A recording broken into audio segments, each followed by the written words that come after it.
Are you frightened of dogs, fearful of dogs, or do you even have a dog phobia? If so, this is the film for you. Let's start off with some great news. No one is born with a phobia. So if you're phobic of dogs, then that's a learning. And to get over this, what you need to do is find out, where did you get that learning from? Yeah, you need to know that so that you can then challenge the belief that you created then. So that's step one. Step two is to look for positive counter evidence as to why what you're believing isn't true. Because if it were true, then the whole world would fear and avoid dogs. So step two is always about looking for lots of positive evidence about why dogs are great and how you may have misunderstood and got it wrong. So there's 4 ways that you can create a phobia.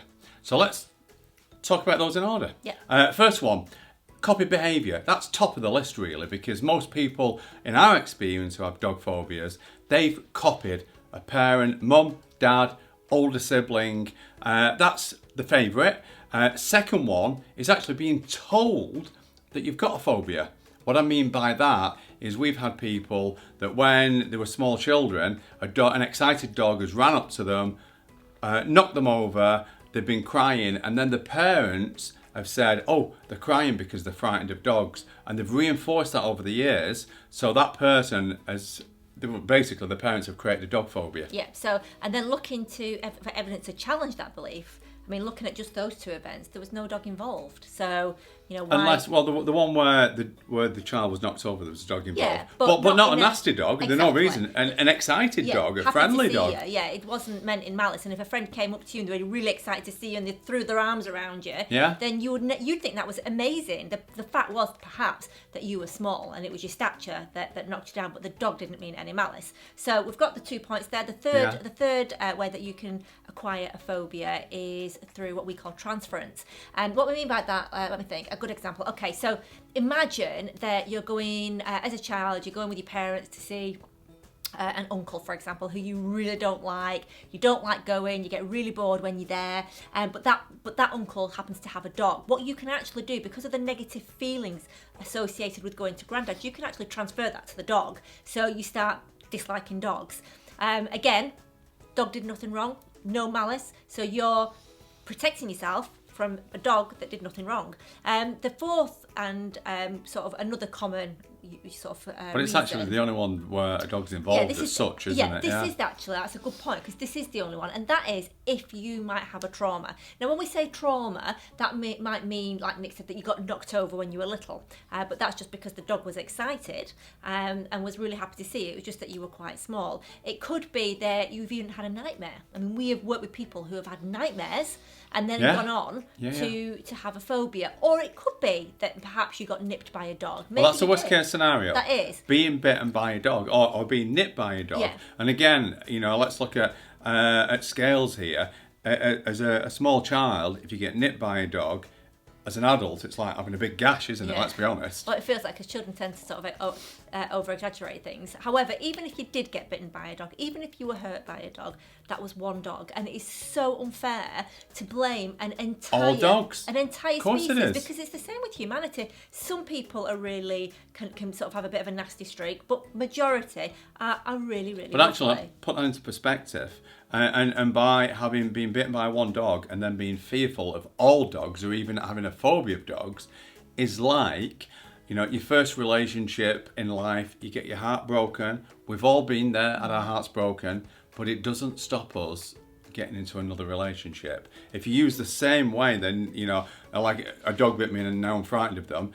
As soon as your heart was broken, you'd never have a relationship again. Yeah, so in essence, what we're saying is, if there was a dog involved, don't blame all dogs for the action of one, because that's really, really unfair.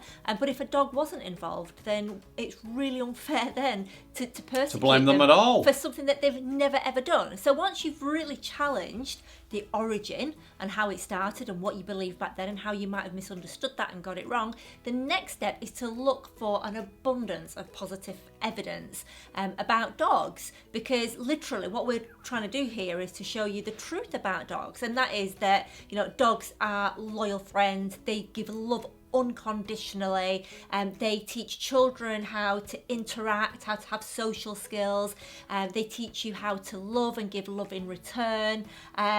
They can be a friend for life. They don't judge you, and they're there to be by your side. And let's be honest, Evie, if that wasn't the case, people wouldn't have them as pets. Yeah. And they are the most common pet in the world. I mean, sometimes cats overtake them, but they are the most common pet in the world. But another one, actually, that I just remembered as well is that a dog can actually help you to be healthier because you take it out for walks and exercise. And anything that promotes exercise is good either. And it can help you to make friends, because a lot of people that take the dog out for a walk will, because you've already got a commonality, will start to chat to somebody else who's got a dog. And a lot of people do make friends and find love out walking dogs. I know people that have borrowed dogs just for that purpose, actually, to be honest. Yeah, but also dogs they're known to reduce blood pressure. And they use them in dementia care. They do. Therapy dogs. Yeah, therapy dogs. They also eyes, for people who can't see. Yeah, they open the world for blind people. They allow people to live a more full quality of life, because, like Nick said, the dog are the eyes for so many people. But also they keep us safe. Yeah. Because they sniff out drugs at airports, they sniff out explosives, they keep our armed forces safe because they use them on battlefields and they can sniff out explosives, and police. But also they're now training dogs to sniff out COVID. Yeah. So I mean, the dogs are just incredible. They really are. And like Nick said, there is no bad dog. Maybe a bad owner potentially, but definitely no bad dogs. The dog will never do anything to you in malice. And you've got to understand that if you were little and you scared it, for example, then perhaps it was frightened. But the fact is that looking at all that evidence and challenging your origin and realising that dogs are absolutely amazing. Hopefully that's changed how you view dogs, and if you were fearful of dogs, hopefully you're now willing to give them a try. But if you want some more information on phobias and anxiety in general, please check out our book Conquering Anxiety, and this is available currently on Amazon.